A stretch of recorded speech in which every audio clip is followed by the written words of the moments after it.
আমি আগামী দিনে কোর্টে যাচ্ছি। কোর্টে গিয়ে আমি চ্যালেঞ্জ করব যে 14 বছরের পরে নয়, 14 বছরের আগে নয়, খাওয়ার জন্য নয়, এক্সপোর্টের জন্য নয়, পশ্চিমবাংলাতে কোনো গরুই জবাই করা যাবে না। বুঝতে পারছেন? খাবোই না গরু। 14 বছরের পরে কেন খাবো?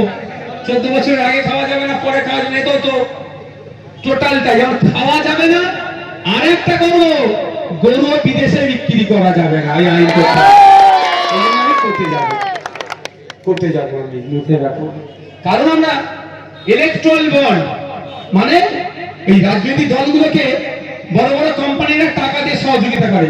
আমার পাশে যে বামপন্থীরা আছে এদেরা ইলেকট্রাল বন্ডেও শূন্য, 1 টাকা এরা নেয়নি কর্পোরেটদের কাছে। কিন্তু বিজেপি ইলেকট্রাল বন্ড সব থেকে বেশি পেয়েছে।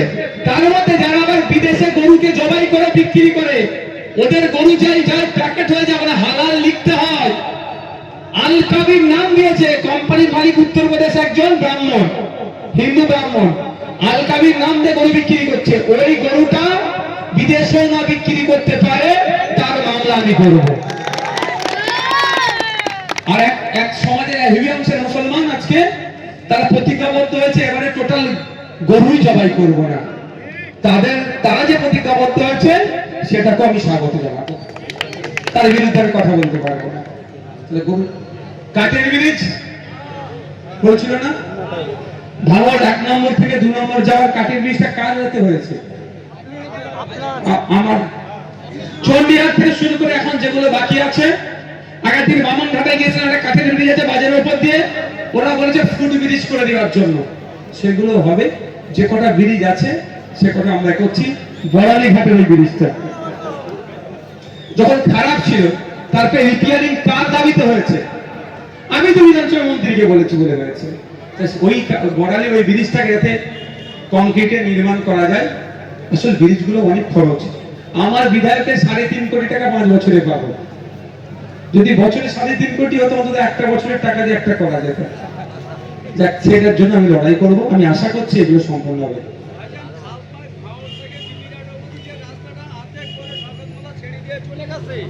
ওই রোডে আমার গ্রামের একটা ছেলে মানে ওই রাস্তাটা এমন হালাত হয়ে গেছে, পড়ে গিয়ে তার হাত ভেঙে পুরো দুখণ্ড হয়ে গেছে।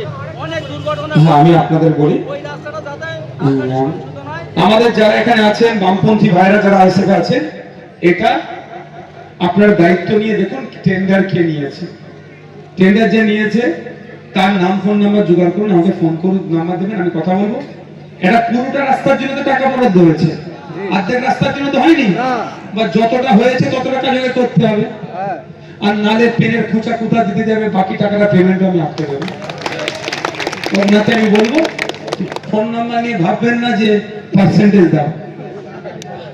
আমাদের নাইয়ানরা আছে না পোলার 1 নম্বরে, ও বলছিল সরকার সাহেব বলছে এত টাকার কাজ করেছে, কিন্তু 35% টাকা বা 30% মাল তাকে দিতে হতো।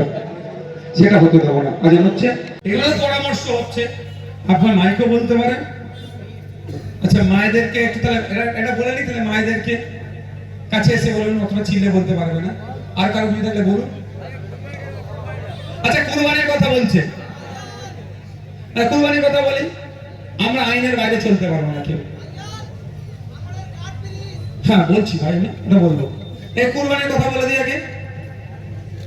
আইনের বাইরে কেউ চলতে পারবো না। আইন যেটা হয়েছে তার বাইরে আমি চলতে পারবো না। তবে এতটুকু কথা বলতে পারি, আপনি একটা গরু কিনে নিয়ে আসছেন, মোষ কিনে নিয়ে আসছেন, কারো অধিকার নাই, কারো মানে পুলিশের অধিকার নাই আপনাকে আটকে আপনার নামে কেস দেওয়া। কখন অন্যায়?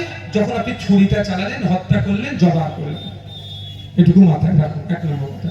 দ্বিতীয় কথা, এই আইনের 12 নম্বর সেকশনে বলা আছে, আইনের 12 নম্বর সেকশনে বলা আছে যে সরকার যদি চায় তাহলে ধর্মীয় উৎসবের জন্য, গবেষণার জন্য, চিকিৎসার জন্য ছাড় দিতে পারে। ভাঙড়ের বিধায়ক হিসাবে সরকারকে আমি একটা চিঠি করেছি। একদিকে মুসলমানদের ধর্মীয় আচরণে কিছুটা হলে আঘাত লাগছে আইনটা, যদি আপনি এটা রিল্যাক্সেশন দেন তাহলে ধর্মীয় আচরণ সুষ্ঠুভাবে সম্পূর্ণ হবে। আর আমার হিন্দু ভাইরা যারা গো পালন করে তারা অর্থনৈতিকভাবে তারা ক্ষতিগ্রস্ত হচ্ছে, তারা অর্থনৈতিকভাবে ক্ষতিগ্রস্ত হবে না। 12 নম্বর সেকশনটাকে আপনি আপনার ক্ষমতা ব্যবহার করুন। তারপরেও বলছি, ওই সেকশন আরেকটা সেকশন আছে, ওই আইনে আরেকটা সেকশন আছে, সেই সেকশন দিয়ে অলরেডি চিঠি আপনার এলাকার যে কটা থানা আছে থানায় পাঠিয়ে দেওয়া হয়েছে, পুলিশ পুলিশ আপনাদের কি খুব কড়াকড়ি করছে না তো? নিয়মের মধ্যে আপনারাও থাকবেন, পুলিশও কিছু আপনাকে ডিস্টার্ব করবে না, এটা আমি বলে যাচ্ছি। আর সব কথা মাইকে বলা সম্ভব নয় ভাই।